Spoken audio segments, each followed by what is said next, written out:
ನಮಸ್ತೆ ಅಣ್ಣ. ಅಣ್ಣ ಚೆನ್ನಾಗಿದ್ದೀರಾ? ಬರ್ತೀನಿ ಬಾಯ್.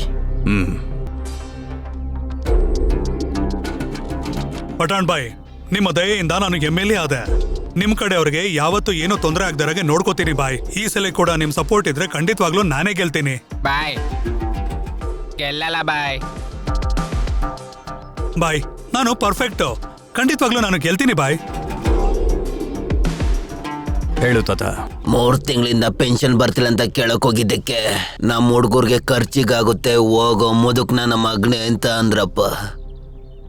ಅಣ್ಣ, ನನ್ ಗಂಡಂಗೆ ಚೆನ್ನಾಗ್ ಕುಡ್ಸಿ ಕೆಲ್ಸ ಎಲ್ಲ ಮಾಡಿಸ್ಕೊಂಡ್ಮೇಲೆ ಗೆದ್ದಿದಾರಲ್ಲ, ಏನಾದ್ರೂ ಕೆಲ್ಸ ಕೊಡಿ ಅಂದ್ರೆ ಇಷ್ಟು ದಿವ್ಸ ನಿನ್ ಗಂಡ ಇದ್ದ ಅಲ್ವಾ, ಇವಾಗ ನಾನ್ ಗೆದ್ದಿದ್ದೀನಿ, ನನ್ ಪಕ್ಕ ನೀನ್ ಇರು ಅಂತ ಬಾಯಿಗೆ ಬಂದಂಗ್ ಮಾತಾಡ್ತಿದಾರೆ.